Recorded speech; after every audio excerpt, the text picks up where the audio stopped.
오늘 마태복음 강의 53번째 시간입니다. 다만 그를 섬기라, 다만 그를 섬기라 하는 제목으로 하나님 말씀을 증거하겠습니다.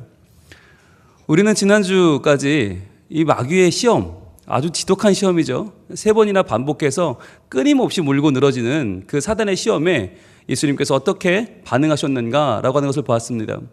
첫 번째, 두 번째는 예수님이 기록되었으되 말씀으로 또 말씀으로 설득하시다가 계속 똑같이 덤벼드니까 세 번째는 사단아 물러가라 라고 먼저 사단을 물리치는, 악한 영을 물리치는 권세로 먼저 선포하시죠.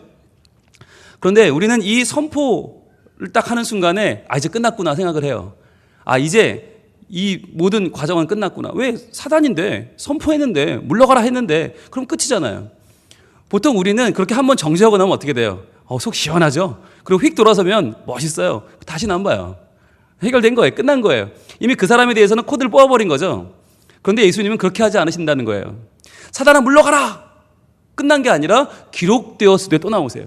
자, 첫 번째 시험에도 기록되었을 때, 두 번째 시험도 기록되었을 때, 세 번째도 기록되었을 때인데 그 전에 먼저 선포하시는 거죠. 사단아 물러가라! 이건 뭐냐면 사단아 너의 악한 의도에서 이제는 너의 마음이 비켜나야 한다는 거죠. 너의 악한 의도를 버려라. 너의 악한 마음으로 하나님 앞에 나오는 이런 자세는 더 이상 필요 없다는 거예요. 그러나 그걸로 끝난 게 아니라 한 번 더 나아가시죠. 기록되었을 때 주 너의 하나님께 경배하고 라고 말씀하시는 거죠. 그러니까 예수님 마음은 어떤 거냐면 사단처럼 악한 영일지라도 악하게 시험에 들어오는데 사단아 물러가라고 끝난 게 아니라 한 번 더 그에게 주 너의 하나님께 경배하라고 말씀하시는 거죠. 이게 뭐냐면 끝까지 복음을 선포하시는 예수님의 자세라는 거예요. 그러니까 우리가 살아가면서 우리는 사단을 마주하는 것보다 더 많이 우리가 사단으로 여기는 사람을 만나요. 저건 정말 사단일 거야 라고 생각하는 사람을 만나게 돼요. 사단이 있다면 저런 사람일 거야 라고 생각하게 되죠. 그런데 그런 사람을 만나면 우리가 어떻게 하냐면 속으로 외치죠. 보통 겉으로 못 외치고 사단아 물러가라 속으로 외치고 그때부터는 안 보죠. 난 다시는 상대하지 않을 거야. 난 저런 사람하고는 상종도 안 할 거야. 난 다시는 저런 사람하고 난 다시는 이젠 옷기도 쓰지 않을 거야. 다시는 마주치지 말자. 그리고는 그냥 우리는 마음을 접어버려요. 그런데 따지고 보면 나는 다 별나요? 그 사람이 볼 때 나는 별나겠어요? 나는 뭐가 완벽하고 뭐가 대단해서 내가 사람을 사단이네 뭐네 판단하고 정죄합니까? 실은 똑같은 거 아니에요? 그쪽에서 볼 때 내가 얼마나 야속하고 내가 얼마나 아쉽겠어요. 우리가 사람에게 느끼는 감정이 참 비슷하거든요. 우리는 다 우월심도 있고요, 열등감도 있고요, 경쟁심도 있고요, 다 비슷해요. 그러니까 이 정신병원에서 상담하는 분들 보면 그렇게 다양하지 않다는 거잖아요. 다 비슷하다는 거잖아요. 인간이 다 비슷하다는 거예요. 근데 우리는 비슷한 사람들끼리 저 사람은 나와는 달라, 저 사람은 나랑은 정말 섞일 수 없어, 도저히 안 맞아라고 말하면서 속으로 정죄하는 거죠. 물러가라 정죄해버리는 거죠. 그리고 코드를 뽑아요. 그게 아니라 어떻게 해요? 끝까지 그 영혼에 대한 마지막까지 애정을 남겨둬야 한다는 거예요. 어떻게든 그 영혼을 하나님께로 인도하려는 간절한 마음이 우리에겐 필요하다. 그러지 않으면 우리가 하나의 공동체가 될 수가 없고, 그러지 않으면 우리가 교회라고 하는 하나님의 거룩한 공동체를 만들어갈 수가 없는 것이죠. 여기가 회사라면 달라요.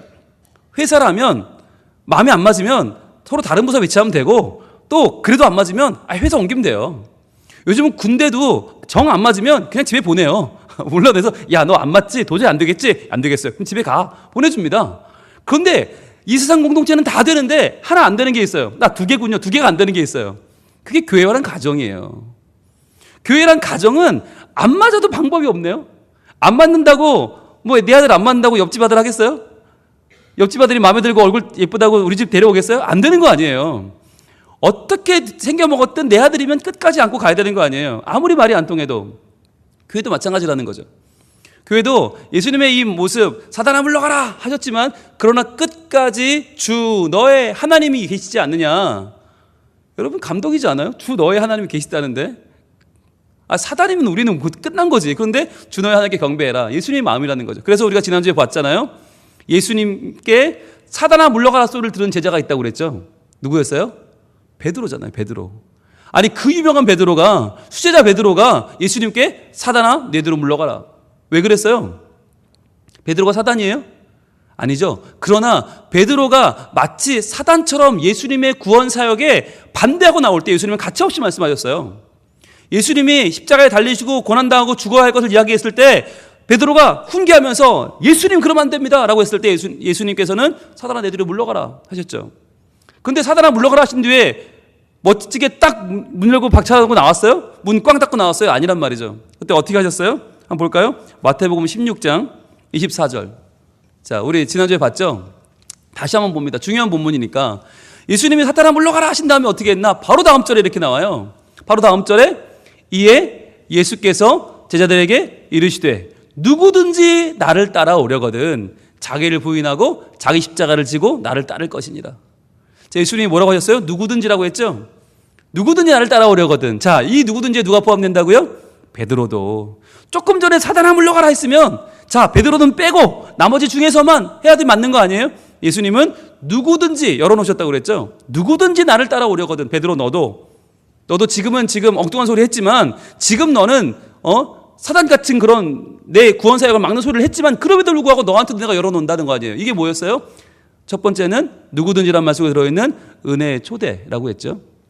그리고 은혜의 초대를 어떻게 받아들여요? 결단의 촉구라고 했어요. 누구든지라는 말 속에 들어있는 두 가지 은혜. 하나님이 은혜를 초대해 주시고 은혜로 초대하시고 결단을 촉구하는 모습이라고 그랬죠. 그러면서 한 번으로 끝나지 않고 이 한 번으로 누구든지가 끝난 게 아니라 25절에 이렇게 이어지죠. 다음 절에 누구든지 제 목숨을 구원하고자 하면 잃을 것이요 누구든지 나를 위하여 제 목숨을 잃으면 찾으리라. 다시 한번 예수님은 누구든지라는 말로 베드로에게 그 마음을 열어 보여주고 계신 거죠. 누구든지. 여러분 예수님은요 참 위대하신 분인 게 우리 같으면 베드로가 지금 엉뚱한 소리 했으면 야 사단아 물러가라 그랬으면 그냥 한번 예의상 미안하니까 그래 에이, 누구든지 이러고 말면 좋아요. 그런데 예수님은 한 번 더 또 한 번 더 세 번이나 무려 3-4번 예수님은 3-4번 좋아하시는 것 같아.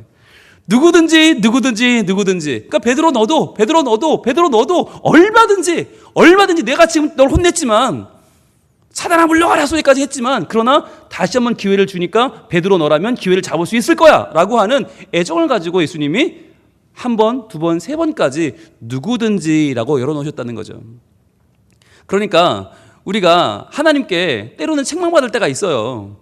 때로는 정말 난 이렇게 살면 안 되는데 나 정말 안 되는데 이런 마음 들 때가 있어요. 그런데 그런 마음이 들지라도 기억해야 될 게 뭐예요? 바로 누구든지예요.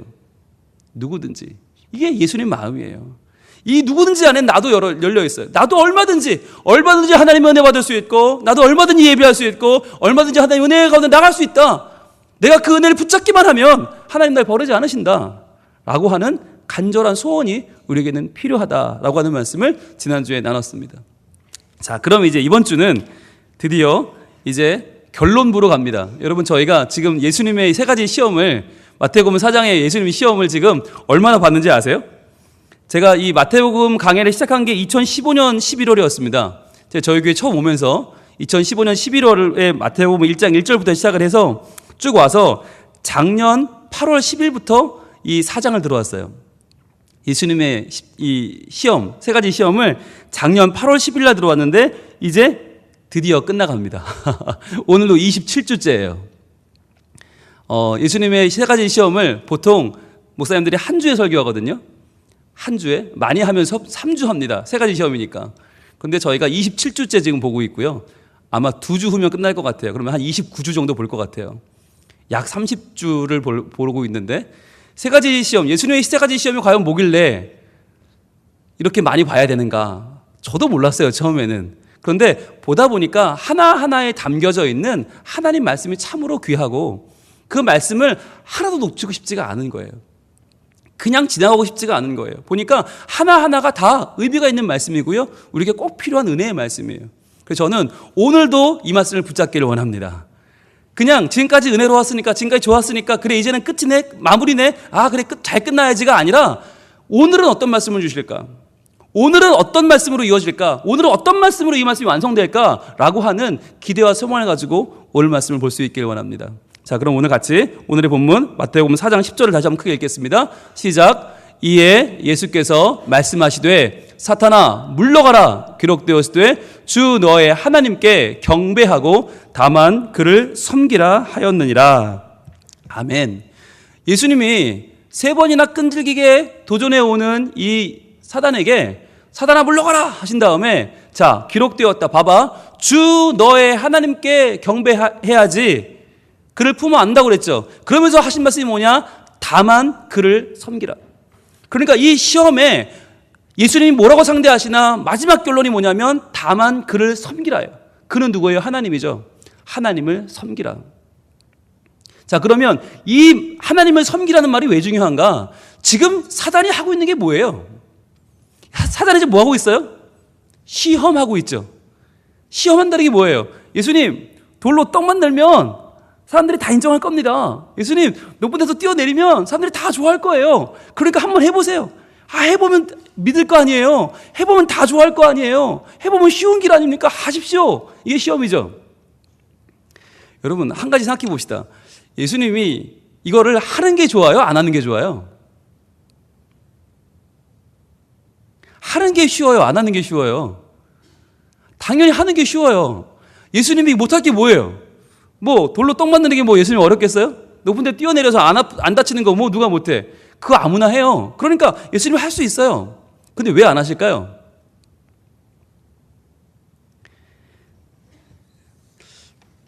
왜 안 하실까요? 여러분 저는요 이런 마음이 있어요. 여러분들 그러실지 모르겠는데 저는 갈급한 마음이 있는 게 저는 설교자 아닙니까? 설교를 하다 보면요 때로는 우리 같이 이렇게 예수를 잘 믿는 분들 앞에서 설교하는 게 아니라 가끔은 제가 안 믿는 분들 앞에 설교해야 될 일이 생겨요. 그러니까 안 믿는 분들이 더 많은 그룹에 가서 설교할 기회가 생겨요. 그러면 제 마음에 어떤 갈급한 마음이 생기냐면 하나님 이 자리에서 누군가가 되게 아팠던 사람이 확 낫는 역사가 일어나면 이 사람들이 한 80%가 예수 안 믿는데 예수 믿겠다고 하지 않겠습니까? 이런 마음이 들어요. 이 중에서 갑자기 누군가 머리가 갑자기 금발로 확 변하거나 이빨이 금이빨로 확 변하거나 아니면 여기서 제가 여러분 자 받아 적으세요. 그리고 막 숫자를 막 6개를 받아 적어요. 그리고 보너스로 하나 더 적어요. 7개를 맞춰보니까 이번 주 로또 번호야. 1등 번호야. 이렇게 되면 얼마나 사람들이 다 믿을 거 아니에요. 100% 다 믿을 거 아니에요. 그러니까 이렇게 되면 얼마나 좋을까라는 마음을 저는 갖거든요. 왜 이 80% 예수 안 믿는 분들이 하나님 말씀 전한다고 이게 될까? 말씀 전한다고 이분들이 예수를 믿을까라고 하는 이 갈급한 마음이 있는 거예요. 안타까운 마음이 있는 거예요. 그런데 하나님 그렇게 안 하시더라고요. 한 번도 그렇게 안 하세요. 왜 그럴까요? 아니 쉬운 방법이 있는데 하나님 왜 그렇게 안 하시는 걸까요? 아니 그렇잖아요. 쉬운 방법. 제가 여기서 여러분 하나님이 계신 걸 믿으십니까? 했을 때 벼락이 한번 꽈릉 하면서 그냥 내가 여기 있다 한번 하면 끝나는 거 아니에요. 아주 간단한 문제인데 하나님 왜 그러지 않으실까?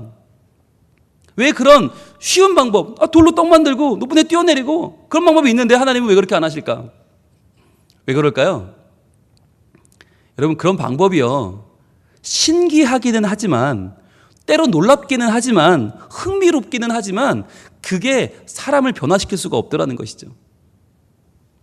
우리가 좋아하는 것들이 있잖아요. 신기하고 놀라운 거. 그러나 그게 우리 인생을 변화시키고 우리의 삶을 그분께 헌신하게 만들지 않더라는 거예요. 제가 어렸을 때 이스라엘에서 온 마술사가 있었습니다. 유리겔라. 이름도 유리겔라가 아니고요. 유리겔라예요.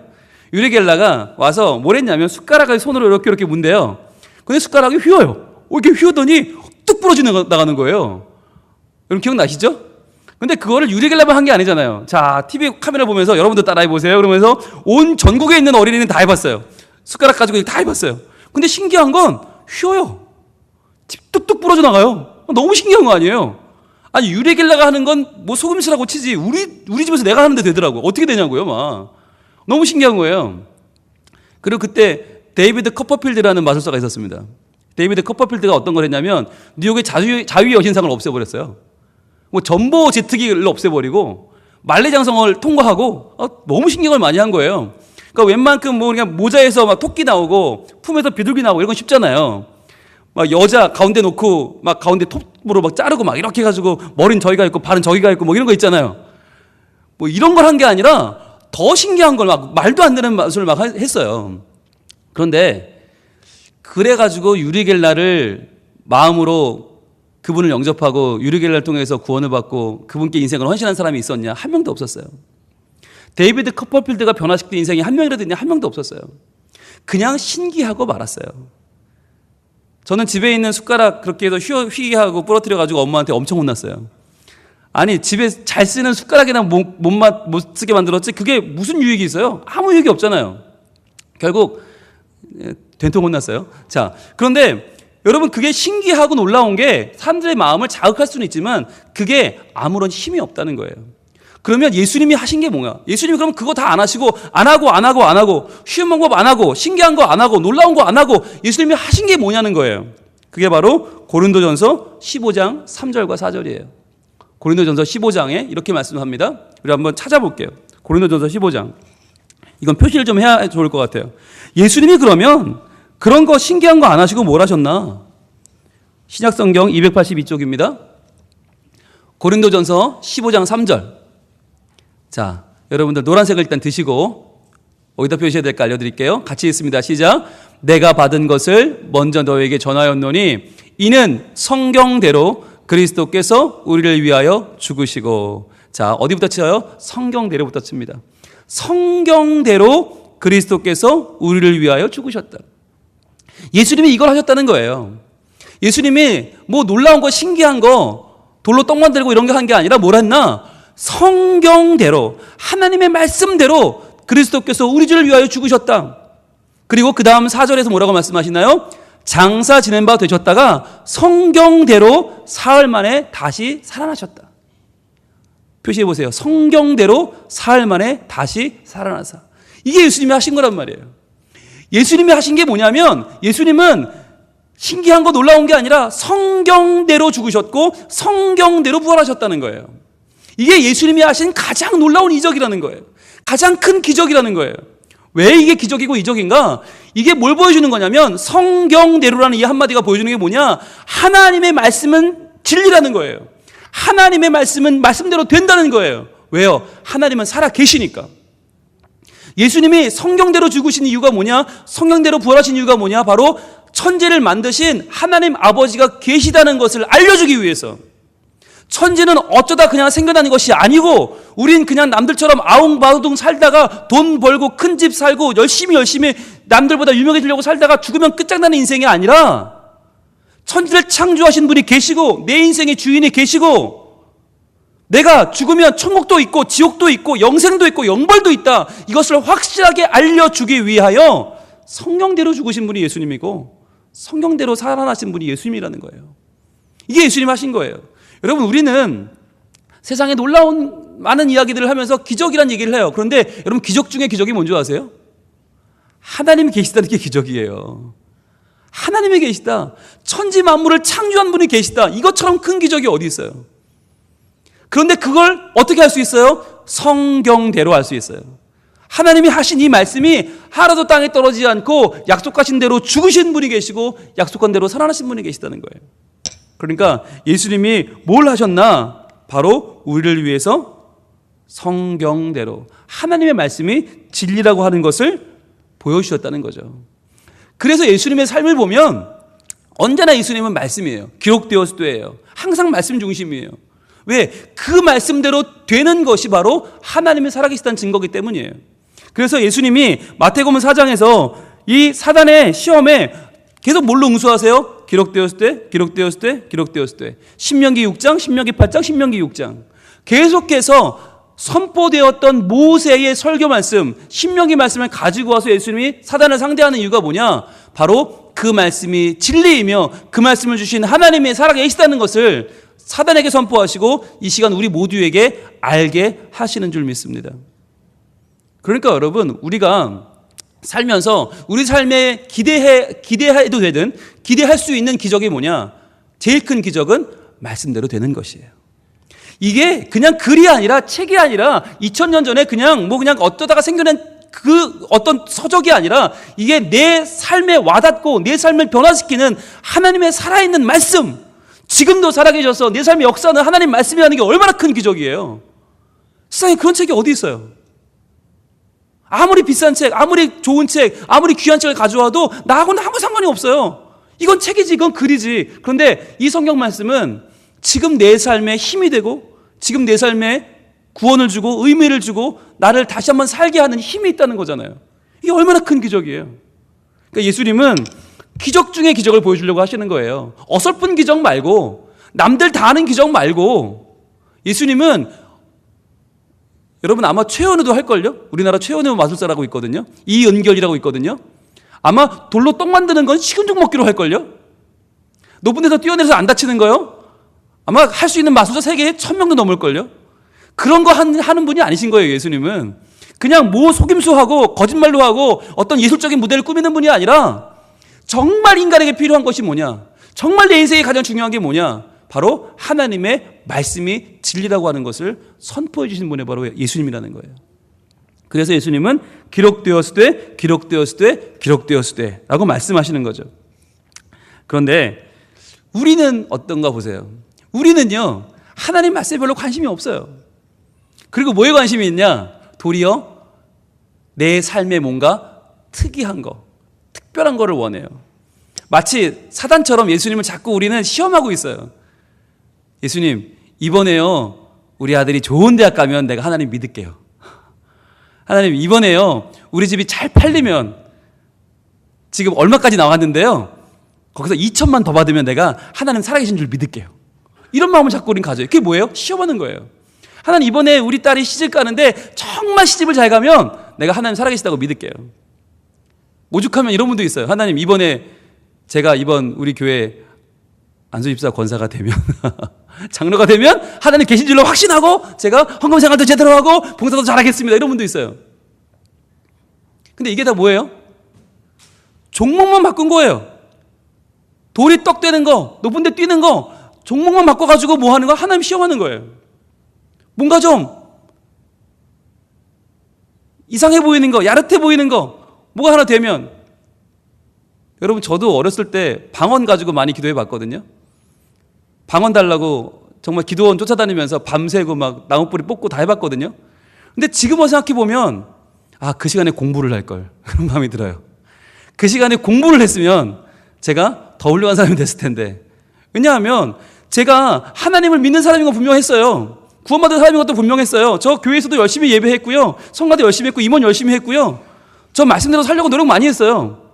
저 학교 가면 항상 이 책상 서랍 안에 성경책 펴놓고 있다가 쉬는 시간 되면 꺼내서 읽고, 쉬는 시간 되면 꺼내서 읽고. 그래서 오죽하면 다른 학교에서 전학 온 애가 저한테, 야, 너 뭐 읽냐? 나 성경책을 읽어. 너 왜 읽냐? 내가 하나님을 좀 제대로 믿어보려고 읽어. 근데 그 친구가 그래요. 야, 내가 사실 교회 다니다 왔는데 여기 와서 어떤 교회 가야 될지 몰랐거든. 나 너희 교회 갈래. 나 너희 교회 되면 데려다 줘. 그래서 제가 성경으로 전도를 했다니까요. 아무것도 안 했는데 성경만 읽었을 뿐인데. 근데 그 친구가 지금 교회 잘 다녀요. 그런데 여러분, 이걸 보면 제가 괜찮은 학생이었어요. 그런데 저는 그걸 괜찮다고 믿지 않았어요. 왜냐하면 방언을 못했기 때문에. 방언도 못하는 게 무슨 하나님을 믿죠? 이런 마음이 있었어요. 왜? 주변에 다 그랬으니까. 그때 당시 분위기는 다 그랬으니까. 주변에서 다 방언도 못하는 건 뭐 벌레같이 여기고 막 그랬거든요. 교회에서 뭐 방언할 줄 아는 애들은 요리로 오고 못하는 애들은 요리로 오고 막 그 양과 염소를 가르치듯이 막 그랬거든요. 그러니까 아무리 열심히 해도 방언을 못하는 건 소용없는 거예요. 오죽하면 제가 방언을 흉내를 냈겠어요. 올랄랄라 롤랄랄라 깔랄랄라 깔랄라 하면서 뭐 할렐루야 롤렐루야 롤렐루야 할렐루야 할렐루야를 1000번 하면 방언이 터진다고 그래서 안 해본 게 없다니까요. 진짜 안 해본 게 없어요. 깔렐루야 랄랄루야 롤랄루야 몰랄루야 뭐 안 해본 게 없어요. 가라다라 마바사부터 뭐 안 해본 게 없어. 다 해봤어요. 안 되더라고. 죽는 줄 알았어요. 이게 안 되면 안 되는 거 아니에요. 난 이렇게 괜찮은 학생인데, 난 이렇게 열심히 하나님 믿는데 왜 하나님 나를 버리셨어? 왜 하나님 나에게 이런 시련을 주시나? 얼마나 고민했는지 몰라요. 근데 알고 보니까 그게 뭐였냐? 그게 제가 시험한 거였더라고요. 하나님을 시험한 거라고요. 왜? 안 주면 그만인 거지.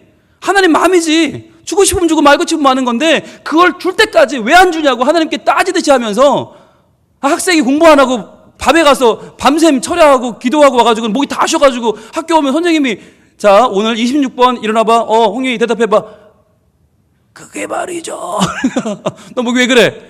제가 어제 기도원을 갔다 왔는데요. 앉아 듣기 싫어. 이게 정상적인 이게 반이 되겠냐고요. 공부가 되겠냐고요. 그리고 그 전에 밤새 와가지고 맨날 졸고, 선생님이 너 쟤 왜 저러니 막. 아, 얘 어제 기도원 갔다 그랬다고. 선생님 또 제 무슨 이단 그런 데 가는 거 아니냐고 막. 아니, 그때는 제가 몰랐어요. 그게 되게 열심히 있는 건 줄 알았어요. 근데 실제로 뭐예요, 그게? 제가 해야 할 일을 하지 않고 하나님을 시험한 거예요.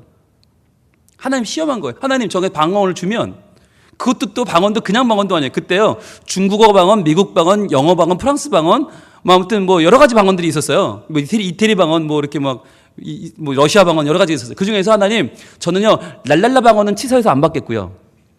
랄랄라 받으려고 제가 이렇게까지 열심히 하겠습니까, 하나님? 랄랄라는 말고요. 저는 중국어 방언은 마음에 안 들어요, 하나님. 일본어 방언은 제가 좀 싫어요. 저는 일본어 싫어하기 때문에. 제가 교만을 떨면서 가능한 하나님 영어 방언이나 유럽 방언으로 주시면 좋겠는데, 그것도 남부 프랑스 방언이면 더 좋겠고요. 막 이렇게 건방을 떨었다니까요.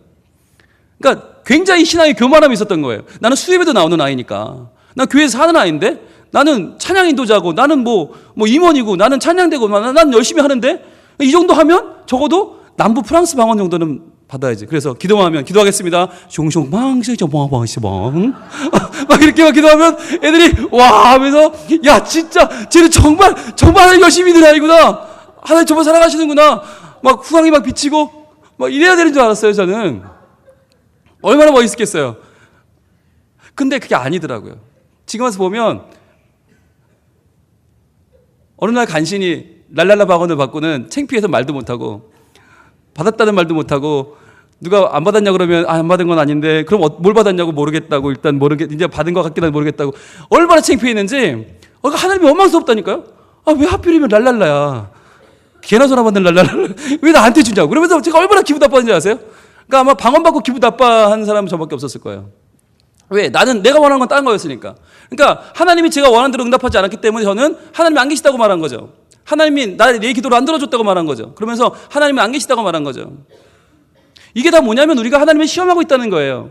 그러니까 내 마음대로, 내 뜻에 맞게, 내 요구에 맞게 하나님 반응하지 않으면 나는 그런 하나님 안 믿겠다. 그러니까 우리는 하나님께 절대적으로 지금 하나님을 경외하지도 않고 경배하지도 않고 그를 섬기지도 않는 거죠. 오히려 마치 세 번째 시험처럼, 예수님 저한테 한번 경배해 주세요. 저한테 한번 절해 주세요. 엎드려 주세요. 그럼 내가 천한만민 다 줄게요. 좋은 거 다 줄게요. 라고 말하는 아주 건방진 사단처럼 하나님을 우리가 이용하고 있다는 거예요. 내가 하나님인 것처럼, 내가 주도권을 쥐고 있는 것처럼, 내가 할 수 있는 것처럼 하나님을 마치 내 앞에 무릎 꿇게 만드는 어리석은 시험자가 되고 있다는 거예요, 우리가. 그럼 어떻게 해야 되느냐?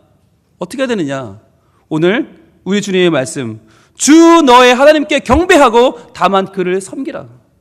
주 너의 하나님, 그분을 경배해야 된다. 그분을 섬겨야 된다. 그러지 않으면 너 제대로 살 수가 없어. 너 제대로 믿을 수가 없어. 제대로 넌 무엇도 할 수가 없어. 주님 말씀하는 거예요. 자, 여기서 마지막 말씀, 기록되었으되, 주 너의 하나님께 경배하고 다만 그를 섬기라 앞에 보면 작은 글씨로 리을이라고 되어 있어요. 있습니까? 예, 주 앞에 리을이라고 되어 있죠. 따라와 봅니다. 리을 밑에 뭐라고 써 있어요? 신명기 6장 13절이라고 되어 있죠. 한번 가보겠습니다. 예수님이 말씀하신 신명기 6장 13절은 어떤 말씀인가? 자, 신명기 6장으로 한번 가볼게요. 가보면 신명기 6장에 대한 본문을 우리가 이해하려면 10절부터 봐야 되거든요. 6장 10절부터 보겠습니다. 6장 10절 같이 있습니다. 시작. 내 하나님 여호와께서 내 조상 아브라함과 이삭과 야곱을 향하여 내게 주리라 맹세하신 땅으로 너를 들어가게 하시고 내가 건축하지 아니한 크고 아름다운 성읍을 얻게 하시면, 그랬죠. 자, 그러니까 이제 신명기는 모압 평지 마지막 광야 생활에서 이제 모세의 유언과도 같은 세 편의 설교 아닙니까? 이제 요단강 넘어가면 바로 이스라엘이에요. 가나안 땅이에요. 약속의 땅에 들어가요. 이제 들어가면요, 놀라운 일이 펼쳐질 거예요. 하나님이 그들의 땅을 이스라엘 백성들에게 주실 거예요. 자, 그때 내 하나님 여호와께서 조상 아브라함과 이삭과 야곱을 향하여 내게 주리라 맹세하신 그 땅, 가나안 땅으로 너를 들어가게 하시고 내가 건축하지 아니한 크고 아름다운 성읍을 얻게 하시며, 또 어떻게 해요? 11절, 내가 채우지 아니한 이 아름다운 물건이 가득한 집을 얻게 하시며 내가 파지 아니한 우물을 차지하게 하시며 내가 심지 아니한 포도원과 감람나무를 차지하게 하사 내게 배불리 먹게 하실 때에, 즉 하나님이 이 모든 걸 준비하셨고 하나님이 이 모든 걸 허락하셔서 너에게 주셨던 바로 그때에 주실 때에죠. 자, 그때 하나님을 믿어 내가 모든 복락을 누리게 될 때에 뭐가 중요하냐? 12절입니다. 이렇게 말씀하십니다. 너는 조심하여. 여기 노란색 한번 드세요. 분홍색이 있으면 분홍색도 괜찮아요. 너는 조심하여. 자, 조심해야 된다.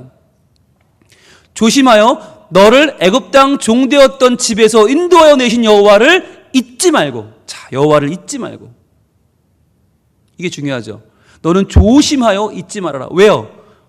지금까지는 광야였어요. 광야는 아무것도 없었기 때문에 하나님 외에는 바라볼 게 없었어요. 그러니까 우리가 믿음을 지키기가 좋았어요. 그러니까 아무것도 없으니까 불기둥 구름기둥만 따라갔고, 아무것도 없으니까 메추라기 만나가 좋았고, 아무것도 없으니까 반석에서 나오는 물이 귀했어요. 근데 이제 가나안으로 들어가면 그거 다 멈춰버려요.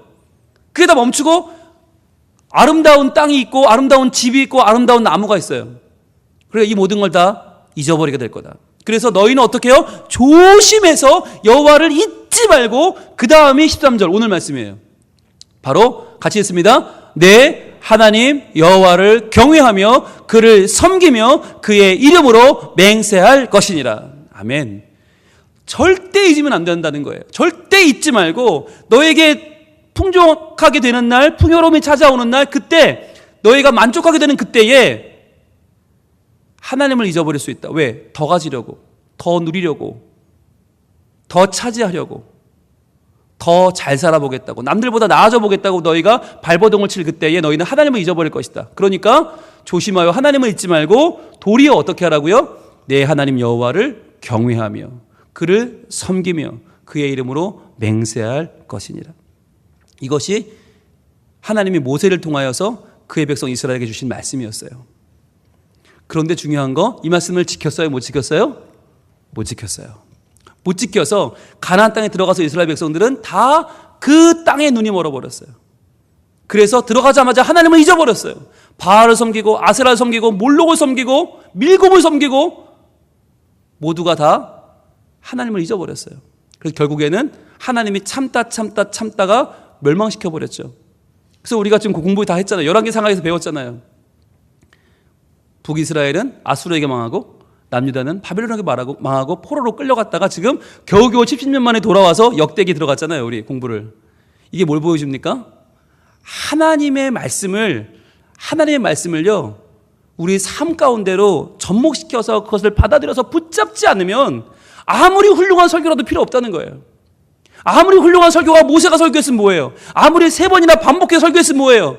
그 모압 평지에서 이스라엘 백성에게 가나안 땅 들어가는 그 위대한 장소에 선포되었는데 하나도 안 지켰어요. 그래서 예수님이 오신 거예요. 그래서 예수님이 오셔서 다시 한번 이 3가지 시험을 통해서 한번 실패했던 이스라엘 백성들에게 신명기 6장, 신명기 8장, 신명기 다시 6장으로 뭘 말씀해 주시는 건가? 하나님의 말씀은 실패가 없다는 거예요. 이걸 받아들이지 못했던 이스라엘 백성들이 실패한 거지, 너희 조상들이 실패한 거지, 이 말씀은 실패가 없어. 그러니까 어떻게 해요? 다시 이 말씀대로 사단의 유혹을 물리치고 사단의 시험을 물리치면 산다는 거예요. 그래서 하나님이 지금 우리에게 이 마태복음 4장을 다시 주는 거예요. 2017년도를 살아가는 이 부산 땅에 있는 우리에게, 성민 가족들에게 하나님은 왜 이 말씀을 주시는가? 바로 지금 우리가 하나님을 시험하지 말고 내 유익 때문에, 내 고집 때문에, 내 욕심 때문에 하나님을 끌어붙이지 말고 내가 도리어 하나님께 전심으로 경배하면, 도리어 하나님을 내가 전심으로 섬기면 그분이 우리에게 이스라엘이 실패한 길이 아니라 성공할 수 있는, 예배로 성공할 수 있는 하나님의 은혜의 길을 걷게 하신다는 것입니다. 여러분, 이것이 하나님이 우리에게 주시는 은혜예요. 여러분, 예배의 은혜를 여러분 믿으시길 바랍니다. 여러분, 복 중의 복이 뭔지 아세요? 복 중의 복이? 이게 예배의 회복이에요. 왜냐하면 예배가 회복되어야 우리가 하나님과 관계가 회복될 수 있어요. 주 너의 하나님께 경배하고 다만 그를 섬기라. 왜요? 그래야만 너희가 하나님을 시험하지 않을 수 있어요. 그래야만 너희가 내 욕심을 가지고 하나님을 끌어다 붙이지 않을 수 있어요. 그래야 내가 전적으로 하나님 앞에 온전히 무릎 꿇고 하나님의 말씀대로 섬길 수 있고 하나님의 말씀대로 신앙생활을 올바로 할 수 있고 건강한 믿음을 가질 수 있다는 거예요. 그러지 않으면, 온전히 경배하지 않으면, 온전히 섬기지 않으면 우리는 언제까지나 계속 우리의 필요를 따라서 계속 돌로 떡 만들어 보라고 하고 계속 뛰어내려 보라고 하고, 계속 이번 시험 붙여달라고 하고, 계속 이번 건 잘 되게 해달라고 하고, 이번 거 해결해달라고 하고, 계속 하나님을 시험하는 어리석은 모습으로 살 수밖에 없다는 것이에요. 그래서 여러분, 예배에 대한 하나님의 말씀, 약속의 말씀 한 군데 보고 가겠습니다. 출애굽기 20장 24절입니다. 출애굽기 20장 24절. 20장은, 출애굽기 20장은 바로 십계명이 있는 장입니다. 십계명. 하나님께서 십계명을 주신 바로 그 장에서 뭐라고 말씀하시나? 출애굽기 20장 24절 함께 봅니다. 예배하는 자에게 약속하신 하나님의 복이 어떤 복이 있는가? 구약성경 113쪽입니다. 같이 읽습니다. 시작. 내게 토단을 쌓고 그 위에 내 양과 소로 내 번제와 화목 제물을 드리라. 내가 내 이름을 기념하게 하는 모든 곳에서 내게 임하여 복을 주리라. 아멘. 하나님께 제단을 쌓고 하나님 앞에 번제와 화목제를 드리는 예배하는 주의 백성들에게 하나님은 내 이름을 기념하는 그곳에서, 너희가 나를 예배하는 그곳에서, 모든 곳에서 내게 임하여 복을 주겠다. 주님 말씀하십니다. 이것이 예배의 회복입니다. 예배의 회복은 반드시 일상의 회복으로 이어집니다. 예배가 회복되어야 일상이 회복됩니다. 거꾸로는 되지 않아요. 가장 중요한 복인 두 가지, 예배의 회복과 일상의 회복은 순서가 있어요. 예배가 먼저 회복돼야 일상이 회복되는 거예요. 하나님 앞에서 하나님이 이 연약한 우리에게 하늘의 문을 여시고 다가와 주시고 만나 주시고 우리의 기도를 들어주시고 우리 예배를 들어주시는 것이 가장 큰 기적이에요. 여러분, 기적 중에 기적이 뭐냐면 바로 하나님이 죄인 된 우리를 만나 주신다는 거예요. 이 죄 많은 우리, 이 욕심 많은 우리의, 연약한 우리의 간절한 예배를 하나님 받아주신다는 거예요. 우리가 하늘을 열 수 없잖아요. 하나님이 열어주세요. 하늘의 문을 열어주세요. 그리고 우리를 축복하시고 우리를 주목하시고 우리를 만나주세요. 여러분, 그 어떠한 욕심도 실은 예배의 축복만한 그러한 큰 은혜는 우리가 꿈꿀 수조차 없어요. 돈 많이 벌어봤자, 성공해봤자, 시집장가 잘 보내봤자 그거요 얼마나 갈 것 같으세요? 가장 큰 우리의 영혼이 사는 복이 뭐예요? 바로 예배의 회복이에요. 하나님은 그래서 우리에게 말씀하십니다. 하나님 시험하지 말고, 하나님께 되지도 않는 거 가지고 와서 너의 욕심 늘어놓고 가지 말고 주 너의 하나님께 경배하고 다만 그를 섬기라. 주 너의 하나님께 경배하고 다만 그를 섬기라. 우리가 예배하며 나갈 때에 하나님께서 하늘의 문을 여시고 이곳을 주목하시고 이곳에 임재하시고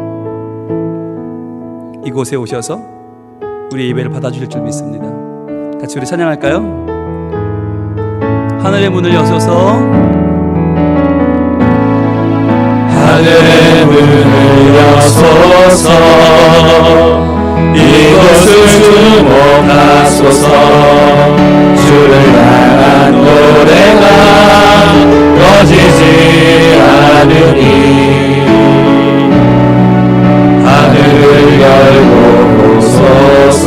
주여 이곳에 임재하소서. 이곳에 임재하소서.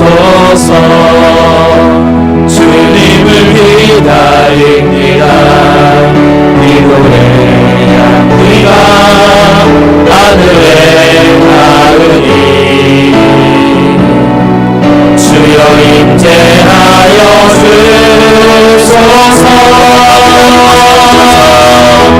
이곳에 오셔서 이곳에 앉으소서. 이곳에서 드리는 예를 받으소서.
아니라 하나님을 시험하는 것이 아니라 오직 주께 경배하고 주를 섬기게 하여 주옵소서. 주여 이곳에 오셔서 주여 내 맘 가운데 오셔서 연약한 내 영혼을 용서하시고 나를 붙잡아 온전한 예배자로 삼아 주옵소서. 주여 번호치 기도합니다.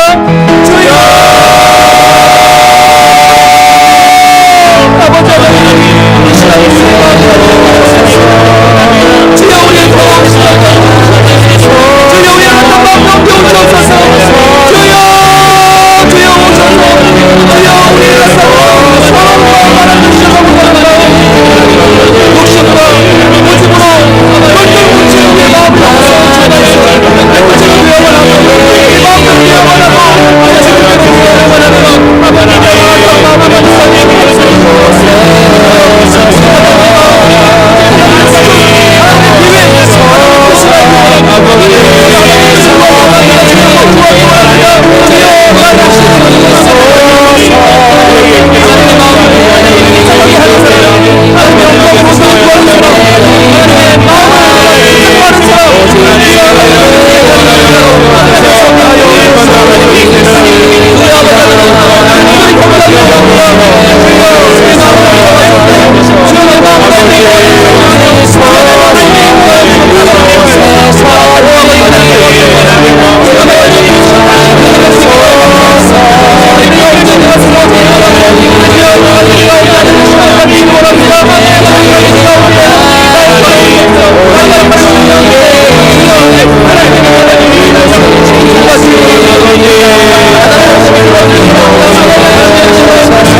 오 하나님, 우리는 매일같이 예배한다고 하면서, 경배한다고 하면서, 기도한다고 하면서 하나님께 끊임없이 나의 요구를 내밀며 주문하고 있습니다. 내 뜻대로 해주면 하나님인 줄로 알겠다고, 내 마음대로 따라주면 하나님을 믿어주겠다고 우리는 시험하고 있습니다. 하나님, 이런 연약한 우리를 용서하여 주시옵소서. 다만 하나님께 경배하고 다만 하나님을 섬길 때에 하나님이 주신 말씀대로 될 줄로 믿습니다. 예배하는 자에게 주시겠다 약속하신 그 은혜, 내가 너를 만나면 내가 너에게 복을 주리라 하신 하나님께서 예배의 이 현장에서 우리를 만나주시고 죄 많은 허물 많은 우리를 용서하여 주시고 우리를 하나님의 자녀 삼아주시는 줄로 믿습니다. 다시 한번 하나님 앞에 더 이상 요구하고 때를 쓰고 하나님을 내적으로 끌어올려는 욕심과 아집을 내려놓고 저희들 하나님의 말씀에 귀를 기울이며 온전히 주를 경배하며 주를 섬기며 나아갈 때에 하나님을 기쁘시게 하는, 하나님의 마음을 시원케 하는 이 시대를 아름답게 변화시키는 예배자가 되게 하여 주시옵소서. 이곳에 오셔서 이곳에 앉으셔서 이곳에서 드리는 우리 예배를 받아 주시옵소서. 오직 주의 이름만 이곳에 있습니다. 하나님, 우리 연약한 이름이 아니라, 우리의 욕심 많은 죄 많은 허물 많은 이름이 아니라 오직 주의 이름만 높임 받으시는 이 거룩한 하나님의 성전이 되게 하시고 이 거룩한 성민 교회 되게 하시고 우리의 영혼, 우리의 가정이 되게 하여 주시옵소서. 예수님 이름으로 기도합니다. 아멘.